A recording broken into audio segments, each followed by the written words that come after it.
नमस्कार, मी स्नेहा. आपण पाहताय साम टीव्ही. सेक्स एक सुखी जीवनाचा मंत्र. डॉक्टर विजय दहिफळे यांच्यासोबत या कार्यक्रमाच्या आणखी एका नव्या कोऱ्या लाईव्ह भागामध्ये मी तुम्हा सगळ्यांचं स्वागत करते. मंडळी, सेक्स हा आपल्या सगळ्या जीवनाचा आपल्या सगळ्यांच्या जीवनामध्ये सगळ्यांच्याच आयुष्यात एक महत्त्वाचा भाग आहे. परंतु तो केवळ शारीरिक मर्यादेपुरता सीमित नाही आहे, तर शारीरिक आनंदापेक्षाही शरीर सुखापेक्षा सुद्धा त्याची व्याप्ती जी आहे, त्याच्या कक्षा ज्या आहेत त्या खूप रुंद आहेत, खूप वेगळ्या आहेत. आणि त्यामुळेच सेक्स म्हणजे एकमेकांच्यात असलेली निरोगी बांधिलकीच म्हणा ना, जी निसर्ग नियमानुसार आहे, जी नैसर्गिक आहे. आणि खरं तर आपण सगळेच ही गोष्ट जी आहे, जी निसर्ग निर्मित आहे, ती अनुभवतो. पण बऱ्याचदा काय होतं की लैंगिक संबंधांचे शारीरिक, भावनिक, मानसिक आणि सामाजिक आणि बाकीच्या दृष्टीने खूप विविध पैलू आहेत आणि आरोग्याच्या दृष्टीने याचे खूप असे महत्त्वाचे फायदे आहेत. आणि हेच जाणून घेण्यासाठी आमचा हा मंच आहे. मंडळी, या मंचावर याआधी आपण सेक्स आणि त्या संदर्भातल्या विविध महत्त्वाच्या विषयांवर शास्त्रोक्त माहिती जाणून घेतलेली आहे, वैज्ञानिक माहिती जाणून घेतलेली आहे डॉक्टर विजय दहिफळे यांच्याकडनं. आज सुद्धा एका महत्त्वाच्या विषयावर आपण डॉक्टरांकडनं माहिती घेणार आहोत. मग योगा, म्युझिक, झुंबा, सेक्स, धूम्रपान, मद्यपान या सगळ्याबद्दलच आपण बोलणार आहोत. सेक्सविषयी आपण बोलणार आहोत. मात्र या सगळ्याला सुरुवात करण्याआधी आपण जाणून घेऊया डॉक्टर विजय दहिफळे यांच्याबद्दल एका छोट्याशा व्हिडिओच्या माध्यमातून. डॉक्टर विजय दहिफळे हे एक सुप्रसिद्ध सेक्सोलॉजिस्ट, यूरोलॉजिस्ट आणि अँड्रोलॉजिस्ट आहेत. डॉक्टर विजय दहिफळे यांचे क्लिनिक संभाजीनगर, हैदराबाद, दिल्लीमध्ये द्वारका आणि पुणे येथे आहेत. त्याचबरोबर नवी मुंबईमध्ये नेरूळ, खारघरमध्ये मेडिकोर हॉस्पिटल, ठाणे, दादर, अंधेरी, कल्याण, नाशिक, नागपूर, अहमदाबाद आणि दुबईमध्ये सुद्धा त्यांचे क्लिनिक्स आहेत. डॉक्टर विजय दहिफळे हे नेहमीच देशविदेशात कॉन्फरन्सेस आणि सेमिनार्ससाठी जात असतात आणि सेक्सबाबतच्या सगळ्या समस्यांवर मार्गदर्शन करत असतात. तर वयाची 50शी गाठल्यानंतर कसं असावं एखाद्याचं सेक्स लाईफ याविषयी आपण जाणून घेणार आहोत. आणि त्यासाठी सेक्सोलॉजिस्ट, यूरोलॉजिस्ट, अँड्रोलॉजिस्ट डॉक्टर विजय दहिफळे पुन्हा एकदा साम टीव्हीच्या स्टुडिओत आलेले आहेत. त्यांचं स्वागत करूया. डॉक्टर, स्वागत तुमचं आमच्या स्टुडिओमध्ये. नमस्कार. मंडळी, पुरुषांमधील सामान्य लैंगिक समस्यांमध्ये इरेक्टाईल डिस्फंक्शनचा समावेश होतो आणि लैंगिक आरोग्य हे माणसाच्या जीवनाचा एक अत्यंत महत्त्वाचा भाग आहे. पण त्याचे वय किंवा नागरी स्थिती काय आहे किंवा त्याच्या सामाजिक स्थिती काय आहे किंवा ज्याला आपण सोशल स्टेटस असं ज्याला म्हणतो किंवा शैक्षणिक पात्रता त्यांची काय आहे, काय शिक्षण आहे, या सगळ्याच्या पलीकडे असतं बरं का. कारण तुम्ही कितीही शिकलेले असा किंवा तुम्ही कोणत्याही हुद्द्यावर असा, लैंगिक समस्या या कधीतरी तुम्हाला भेडसावू शकतात आणि यासाठीच, त्या समजून घेण्यासाठीच आमचा हा मंच आहे. पण घाबरायची गरज नाही आहे तुम्हाला, कारण या लैंगिक समस्या जरी असल्या तरी त्याच्यावर उपचार हे आहेतच की. आणि त्यामुळे गरज असते फक्त तुम्ही पुढे येऊन बोलण्याची, व्यक्त होण्याची आणि निसंकोचपणे तुम्हाला काय लैंगिक समस्या आहेत हे सांगण्याची. कारण सरांच्या दादरच्या क्लिनिकमध्येच एक असेच 48 असलेले गृहस्थ आले होते. आपल्या पत्नीसह ते आले होते. या गृहस्थांना खरं तर खूप समस्या होत्या, काही लैंगिक समस्या होत्या. आणि त्यांना समस्या ही एक महत्त्वाची होती की या समस्येमुळे त्यांना पत्नीसोबत त्यांची रोज भांडणं सुद्धा व्हायची. तसंच त्यांची पत्नी जी आहे त्यांची अशी तक्रार होती की पतीसोबत लैंगिक संबंध जेव्हा प्रस्थापित करतो आणि त्यानंतर त्यांना कमालीचे डोकेदुखी किंवा मायग्रेनसारखा त्रास होतोय. आता कधीकधी दातखीळसुद्धा बसायची असं सुद्धा त्यांची तक्रार होती. आता अर्ध्या तासाने काहीशी ही स्थिती झाल्यानंतर त्या पूर्ववत व्हायच्या खऱ्या, पण ही समस्या जी आहे किंवा या अडचणी ज्या आहेत या दोन्ही जोडप्यासमोर होत्या. आणि त्यामुळे या सोडवायची कशी, या सगळ्या अडचणी, या सगळ्या प्रश्नात किंवा या सगळ्या विवंचनेत हे जोडपं अडकलं होतं.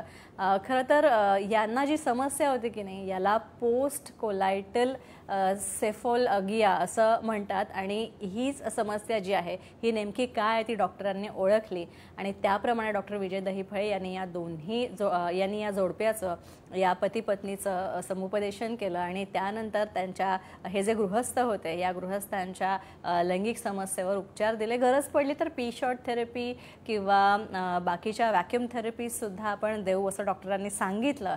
आणि आता डॉक्टरांचे उपचार सुरू आहेत आणि हळूहळू डॉक्टरांच्या शास्त्रोक्त उपचारांचा चांगला असा परिणाम, सकारात्मक असा परिणाम या गृहस्थांवर दिसतो आणि त्याबद्दलच हे जे जोडपं आहे ते डॉक्टरांचं ऋणी आहे.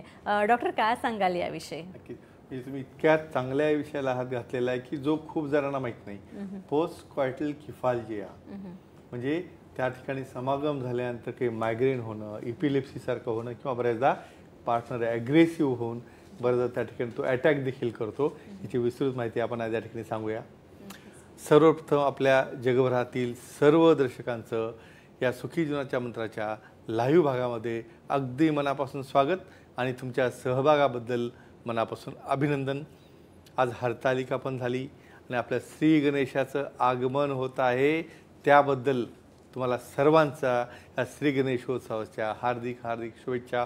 सुखकर्ता, दुःखहर्ता आणि विघ्नहर्ता जो सर्वांना सुखी ठेवतो आणि अशीच आपण अपेक्षा बाळगूया की तुमचं देखील स्वास्थ्य शेवटपर्यंत अतिशय निरोगी राहो आणि तुमच्या आयुष्यामध्ये सुखी जीवनाचा मंत्र नेहमीसाठी तेवत राहो. बरोबर आहे? आता जाऊया आपल्या विषयाकडे.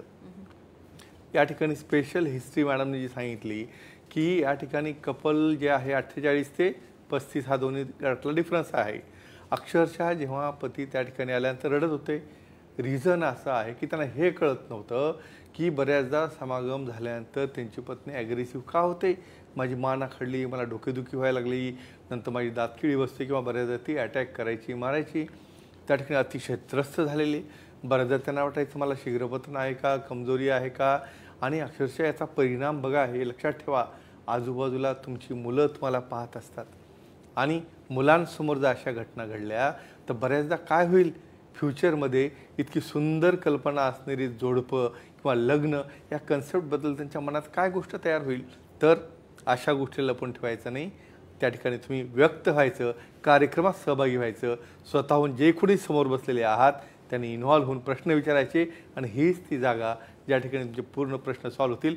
मॅडम, सांगू शकता तुम्ही? आणि सगळ्यात महत्त्वाचं म्हणजे या सगळ्याबद्दल, या सगळ्या लैंगिक समस्या जर तुम्हाला असतील तर त्याचं निवारण योग्य वेळी आणि योग्य त्या तज्ज्ञ डॉक्टरांकडनं, तज्ज्ञ व्यक्तीकडून म्हणजेच सेक्सॉलॉजिस्टकडनं होणं फार महत्त्वाचं आहे. आणि यासाठी डॉक्टर विजय दहिफळे नक्कीच तुम्हाला मदत करू शकतात. आणि सरांची जी महाराष्ट्रभरातली क्लिनिक आहे तिथे अनेक जण येत असतात स्वतःच्या लैंगिक समस्या किंवा अगदी इथपर्यंत म्हणा ना की लैंगिक शिक्षणाची ज्यांना गरज आहे अशांना किंवा लैंगिकतेविषयी काही जणांच्या मनात खूप प्रश्न असतात किंवा खूप कुतूहल असतं आणि त्याविषयी सरांना विचारणा करण्यासाठी किंवा त्यासाठीच सरांना विचारण्यासाठी सर नेहमी सरांच्या स्टुडिओमध्ये किंवा सरांच्या इतर क्लिनिकमध्ये महाराष्ट्रभरातल्या हे सगळे रुग्ण जे असतात ते येत असतात.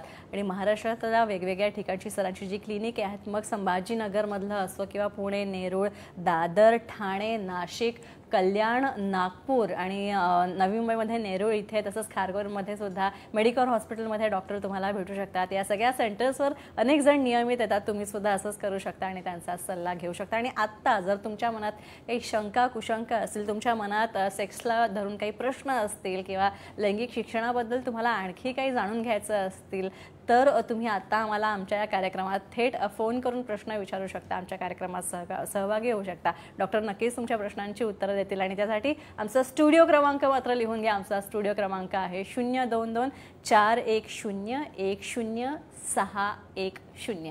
पुन्हा एकदा तुम्हाला आमचा हा नवीन बदललेला स्टुडिओ क्रमांक सांगते. आमचा स्टुडिओ क्रमांक आहे 022 410 1060. तर आम्ही तुमच्या फोनची वाट बघतोय. चला तर मग आता चर्चेला सुरुवात करूया. डॉक्टर, पहिला फोन आलेला आहे. मी प्रश्न विचारायच्या आधी दादा उबाळे यांचा, अर्थात आपले नेहमीचे प्रेक्षक आहेत, त्यांचा कॉल घेऊया आपण. दादाजी नमस्कार, तुमचं स्वागत आहे आमच्या या शो मध्ये. सरांना प्रश्न विचारा. नमस्कार सर. नमस्कार दादाजी, बोला.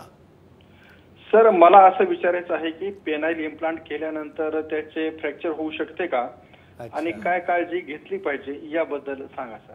वा, अतिशय म्हणजे इतकं ऍडव्हान्स गोष्ट की नॉर्मल अवस्थेमध्ये कठोरता असताना फ्रॅक्चर होणं ऐकलेलं आहे, पण इम्प्लांट केल्यानंतर होतं का सांगूया.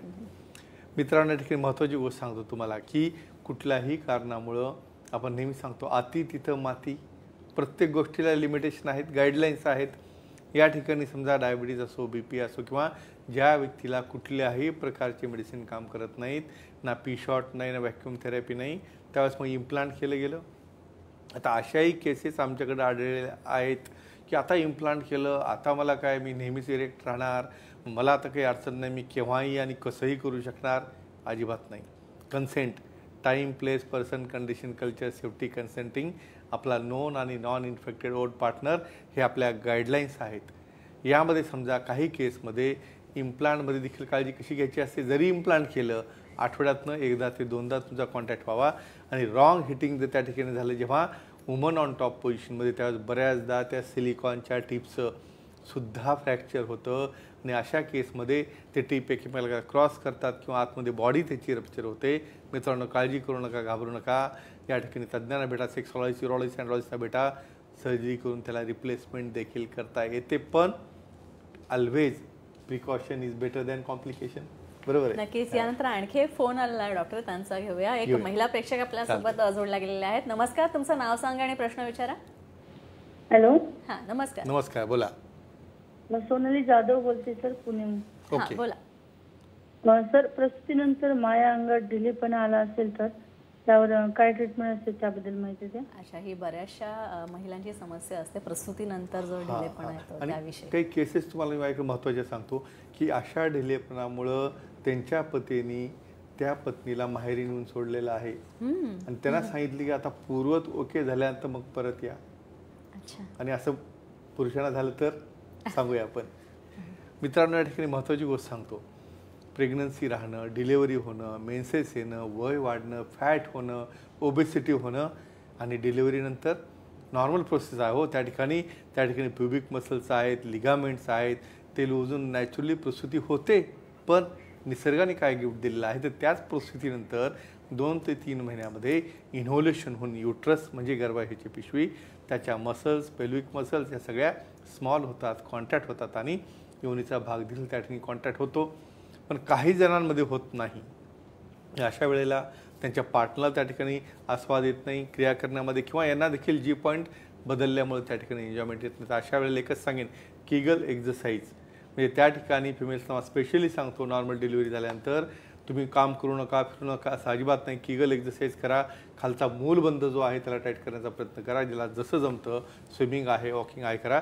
त्या पलीकडे गेलं तर ओव्हरशॉट थेरपीसारख्या थेरपी आहेत जे की इंजेक्ट केल्यानंतर आपण त्या ठिकाणी तो सेल्फेना कमी करू शकतो आणि नक्कीच त्यातनं तुम्ही दूर जाऊ शकता. आमच्या सुखी जीवनाच्या मंत्राच्या पुस्तकात त्याची उत्तम माहिती दिली आहे. यानंतर सुप्रियाजी आपल्यासोबत जोडल्या गेलेल्या आहेत, उस्मानाबादवरनं त्या कॉल करत आहेत. सुप्रियाजी, स्वागत आहे तुमचं, विचारा प्रश्न. सुप्रियाजी, तुम्हाला आमचा आवाज ऐकू येतोय? हा, येतोय. हा, बोला. बोला सुप्रियाजी, बोला, प्रश्न विचारा, डॉक्टर ऐकतायत. हा सर, नमस्कार. नमस्कार. हा, येतोय. हा, सुप्रियाजी, निसंकोचपणे बोला. तर माझा प्रश्न असा आहे की जन्मतात जर बोला. हा, जर योनीचा आकार लहान असेल तर त्यावर काय उपाय आहे आणि त्यामुळे त्यांना मुले होऊ शकतात का? असं गोष्टी असू शकतं का? अजेनेसिस ऑफ वजायना म्हणजे जन्मतः जसं एखाद्याला काही व्याधी असते, ओट आहे तुटलेलं, टाळू आहे किंवा एखाद्याला किडनी एखादी ॲबसेंट असते, तसं जननांग देखील ॲबसेंट असतात किंवा लहान असतात. सांगूया आपण.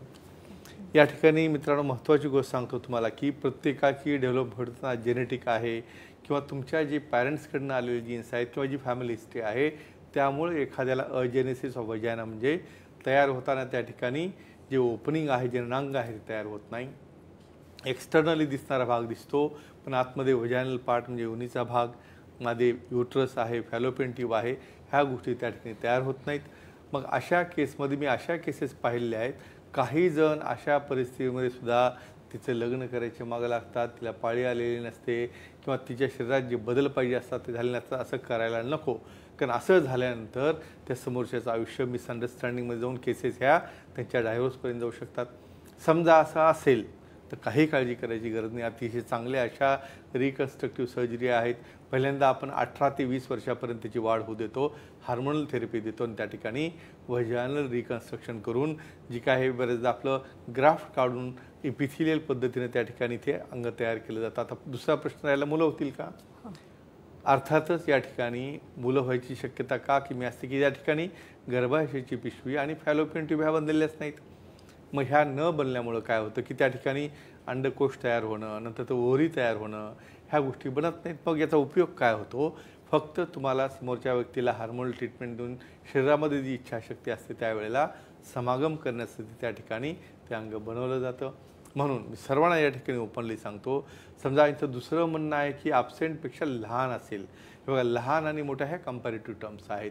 कारण काय होतं, आपल्याकडं सेक्स एज्युकेशनचा इतका अभाव आहे की त्या व्यक्तीचं मॅरेज होईपर्यंत तुम्ही तुमच्या पर्सनल लाईफमध्ये बाकीच्या सगळ्या गोष्टी पाहता, बा पर्सनॅलिटी कशी आहे, दिसतं कसं, कशा पद्धतीने वागतात. पण त्यापेक्षा अतिशय महत्त्वाचं की आपलं अंगामध्ये काही अडचण आहे का, व्याधी आहे काय, पॅरेंट्सनी प्लस मुलांनी सांगून त्या ठिकाणी वेळीच सॉल्व केली पाहिजे, जेणेकरून त्याचे पुढं होणारे कॉम्प्लिकेशन आपण टाळू शकतो.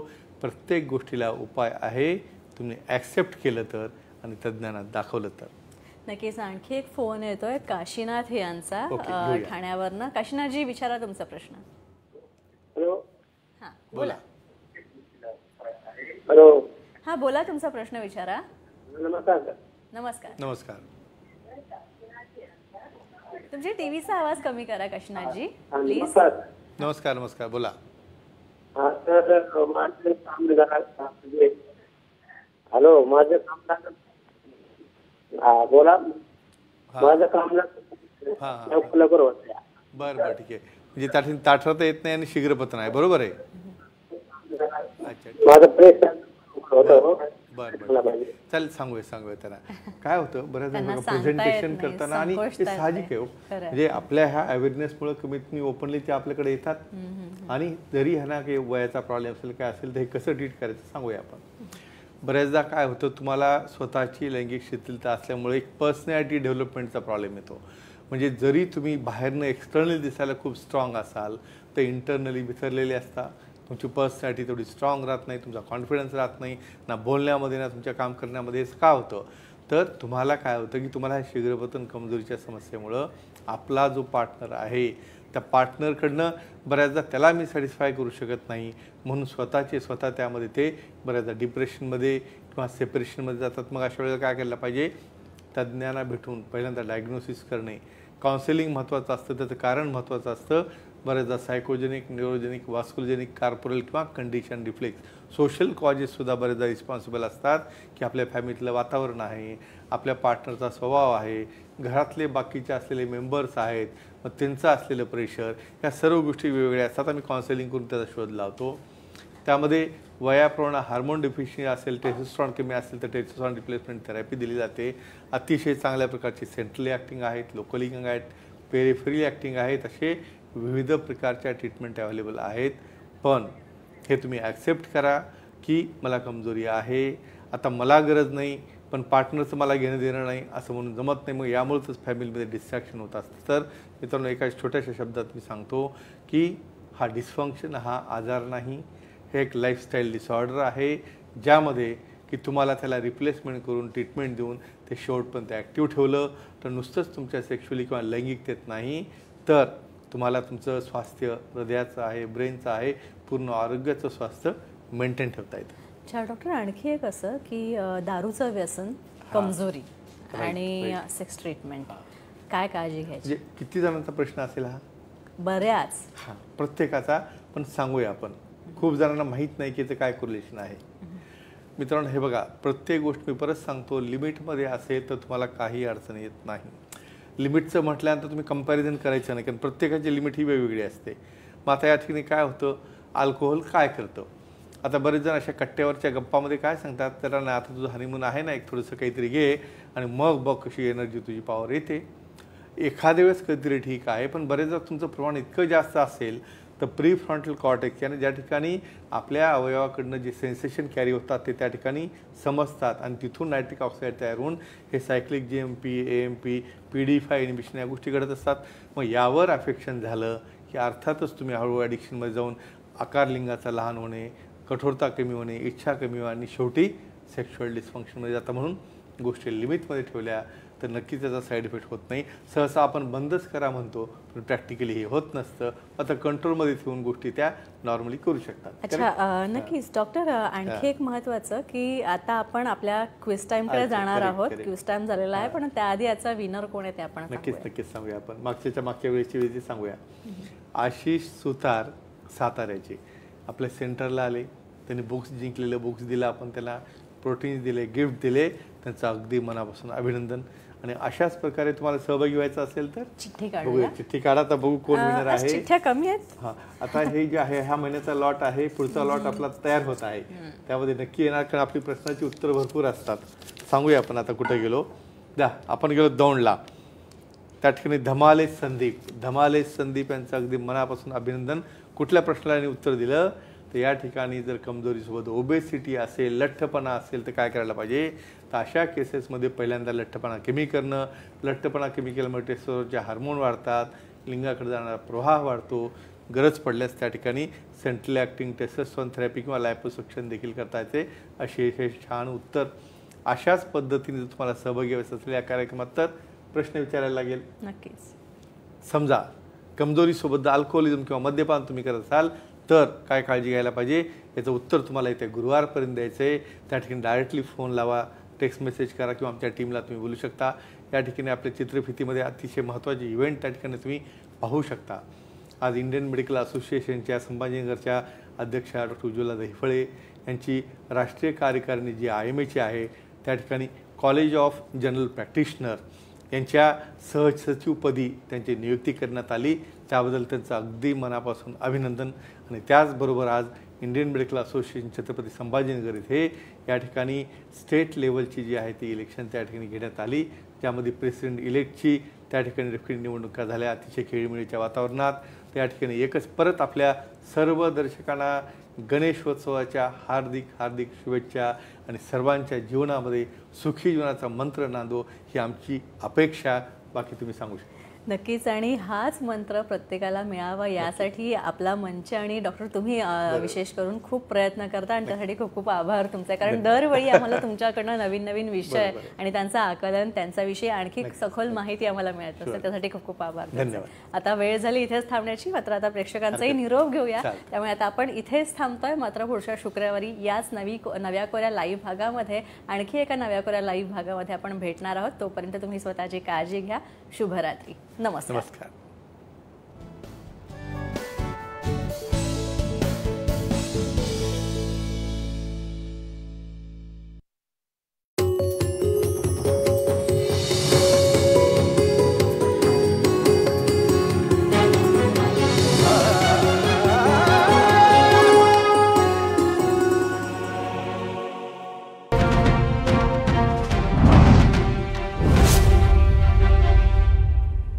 नमस्कार, मी गिरीश निकम. साम रिपोर्टमध्ये आपल्या सर्वांचं स्वागत आहे. अनेक महत्त्वाच्या बातम्यांचा वेध घेणार आहोत. सुरुवातीलाच बातमी आहे शिल्पकार जयदीप आपटेबाबत. कल्याणमधील जयदीप आपटेच्या कारखान्यातून काही कागदपत्र आणि पुरावे जप्त करण्यात आलेत. सिंधुदुर्ग पोलिसांच्या पथकानं जयदीप आपटेच्या कारखान्यात तब्बल 6 तास चौकशी केली. राजकोट किल्ल्यावरील महाराजांचा पुतळा कोसळला याच प्रकरणी आज जयदीप आपटेच्या घरी आणि कारखान्यामध्ये सिंधुदुर्ग पोलिसांकडून तपास करण्यात आला. यानंतर मोठा बॉक्स सील करून नेण्यात आला. त्यामुळे या बॉक्समध्ये नेमकं काय याची चर्चा रंगलेली आहे. 2 दिवसापूर्वी जयदीप आपटेला पोलिसांनी कल्याणमध्ये अटक केली होती आणि आता सखोल चौकशीला पोलिसांकडून सुरुवात झालेली आहे. आपटेच्या घरी तपासासाठी सिंधुदुर्गचे पोलीस दाखल झाले होते आणि आपटेच्या कारखान्यातून काही पुरावे देखील जप्त केलेले आहेत. 6 तासांच्या तपासानंतर पोलिसांची ही कारवाई आहे. शिल्पकार जयदीप आपटेच्या कारखान्यातून काही गोष्टी पोलिसांनी आपल्या सोबत नेलेल्या आहेत. आपटेच्या घरून काही कागदपत्रे जप्त केली आहेत.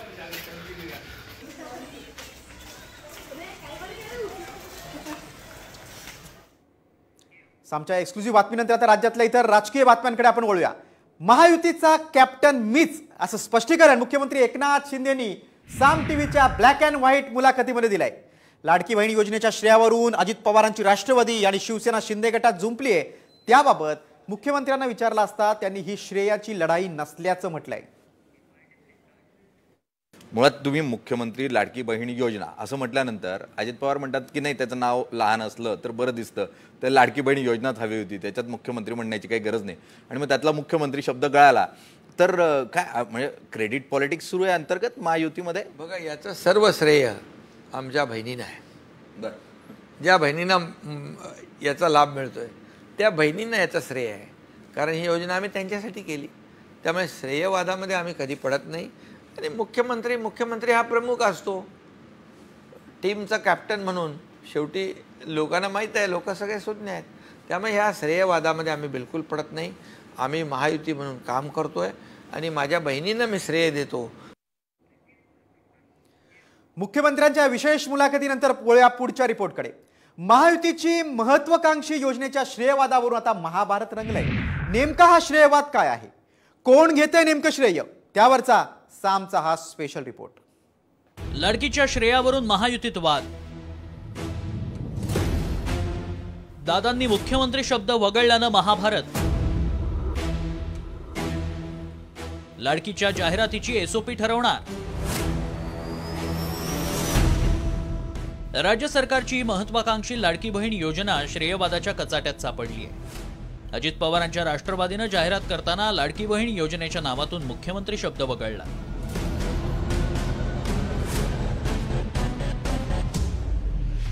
त्यामुळे मंत्रिमंडळाच्या बैठकीत शंभूराज देसाई, दादा भुसेंसह शिंदे गटाच्या मंत्र्यांनी हंगामा केला.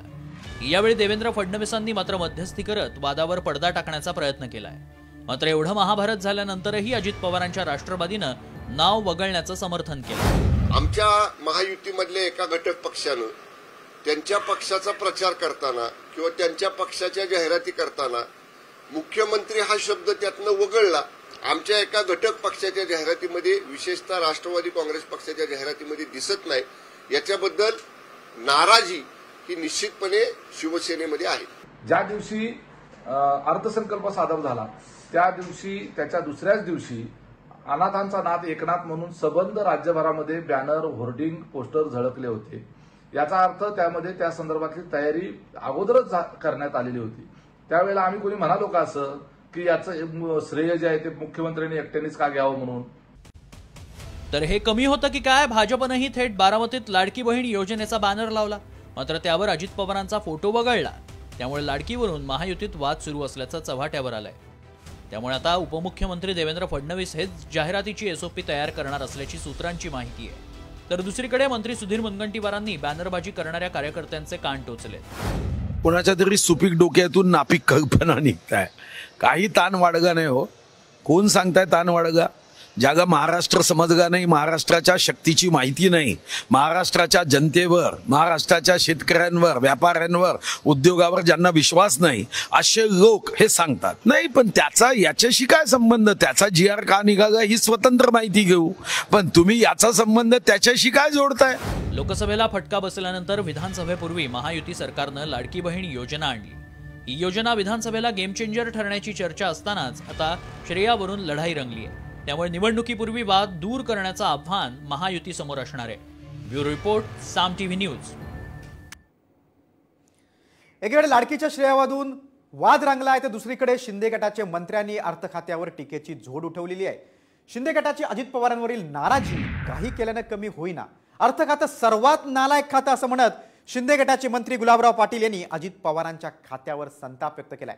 10 वेळा पाठवलेली फाईल परत आल्यानं गुलाबराव पाटलांनी कडक शब्दात संताप व्यक्त केलाय. टीआरसी वाले अमुक वाले सगळे पाठी लागले, एक एक करतोय. पण म्हणजे मला म्हणायला नाही असं पाहिजे. टी वाले आणि पत्रकारांची माफी मागेल की त्यांनी नाही टाकलं तर बरं होईल, पण अर्थ खात्यासारखं मला येऊ नको तो शब्द माझ्या तोंडात. गुलाबराव पाटलांचं हे वक्तव्य म्हणजे महायुतीत नवी ठिणगे वादाची असंच म्हणू शकतो आपण. राजकीय बातम्यानंतर आता जाऊया कोल्हापूरमधील एक घडामोड आहे. रामानंद नगर चौक येथे वाहतुकीची मोठी कोंडी झालेली आहे. बघा, कोल्हापूर शहरातील बातमी आहे. रामानंद नगर चौकात ट्रॅफिक सुरळीत करण्यासाठी आता रस्त्यावर खुद्द काँग्रेसचे आमदार सतेज पाटील देखील उतरलेले आहेत. गणेश चतुर्थीच्या पूर्वसंध्येला रामानंद नगर परिसरात वाहतूक कोंडीचा अनेकांना फटका बसलाय. काँग्रेसचे आमदार सतेज पाटील यांनी रस्त्यावर उतरत वाहतूक सुरळीत करण्यासाठी देखील त्यांनी प्रयत्न केलाय. पोलीस आहेतच, मात्र खुद्द काँग्रेसचे आमदार देखील रस्त्यावर उतरले.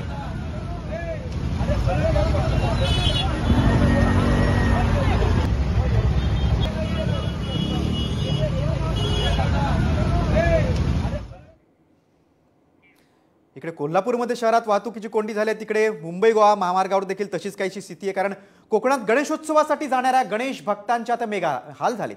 18 तासांपेक्षा अधिक काळ मुंबई गोवा महामार्गावर वाहतूक कोंडी झाली आहे. रायगड जिल्ह्यातील कोलाड, इंदापूर, माणगावमध्ये वाहनांच्या लांब रांगा लागल्यात. काल मध्यरात्रीपासून महामार्गावर वाहनांच्या रांगा लागल्यात.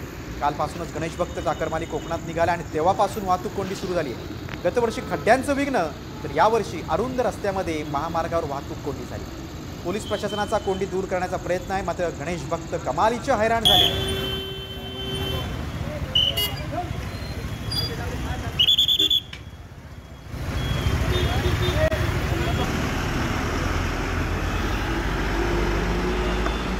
तासांपासून कोकणमधील नागरिक आता ट्रॅफिकमध्ये अडकलेले आहेत. मुंबई गोवा महामार्गावर वाहतूक कोंडी झालेली आहे. गणेश भक्तांचे हे मेगा हाल होत आहेत. एक तर जागोजागी खड्डे आहेतच, काही ठिकाणी रस्त्यांची दुरुस्तीची कामं केली जात आहेत, त्यामुळे अरुंद रस्त्यामुळे वाहतूक कोंडी भर पडली आहे. पुढची बातमी आता गडचिरोलीच्या राजकारणाची. पक्षफोडी करणारे आता माझं घर फोडण्याचं काम करत असल्याचा हल्लाबोल मंत्री धर्माराव बाबा अत्राम यांनी केलाय. अत्राम यांची कन्या विधानसभेच्या तिकिटासाठी संपर्कात असल्याचा गौप्यस्फोट शरद पवारांचे राष्ट्रवादीचे नेते अनिल देशमुख यांनी केला असताना धर्माराव बाबा अत्रामांनी हे उत्तर दिले. तर वस्ताद एक डाव राखून ठेवतो, त्यामुळे बापाला सोडून मुलीनं जाऊ नये असं म्हणत अजित पवारांनी देखील अत्रामांच्या मुलीला आवाहन केलंय.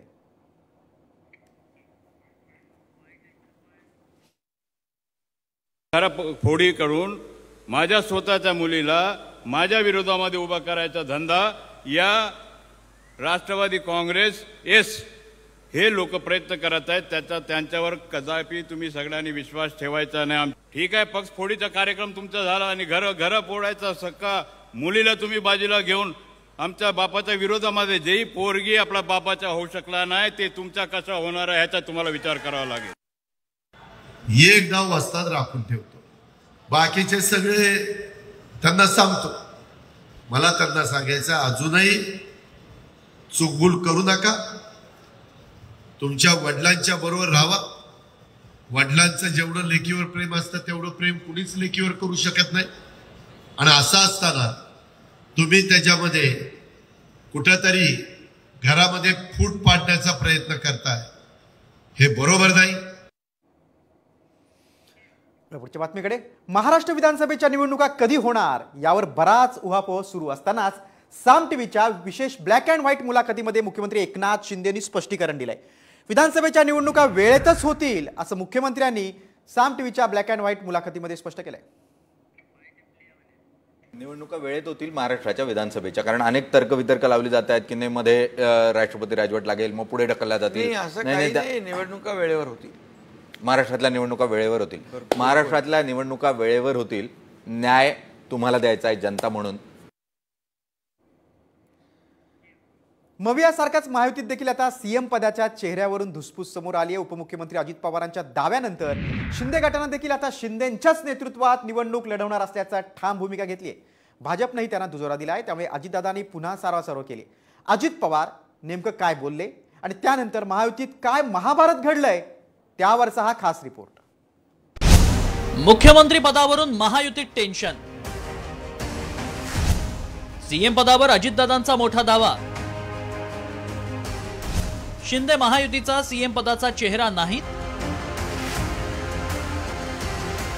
आगामी विधानसभा निवडणुकीत महायुतीसाठी मुख्यमंत्री पदाचा चेहरा ठरलेला नाही असा मोठा दावा उपमुख्यमंत्री अजित पवारांनी केला. आणि मवियासारखं महायुतीतही मुख्यमंत्री पदाच्या चेहऱ्यावरून सारं काही आलबेल नसल्याचं समोर आलंय. एक्सप्रेसला दिलेल्या मुलाखतीत अजित पवारांनी हा दावा केला. बहुमत मिळाल्यानंतर मुख्यमंत्री पदाबाबत चर्चा करू असंही अजित पवारांनी नमूद केलं. अजित पवार काय म्हणाले पाहूया.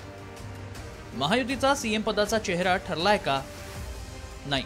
सर्वात आधी बहुमत मिळवण्याचं महायुतीचं ध्येय आहे. त्यानंतर मुख्यमंत्री पदाबाबत विचार करू.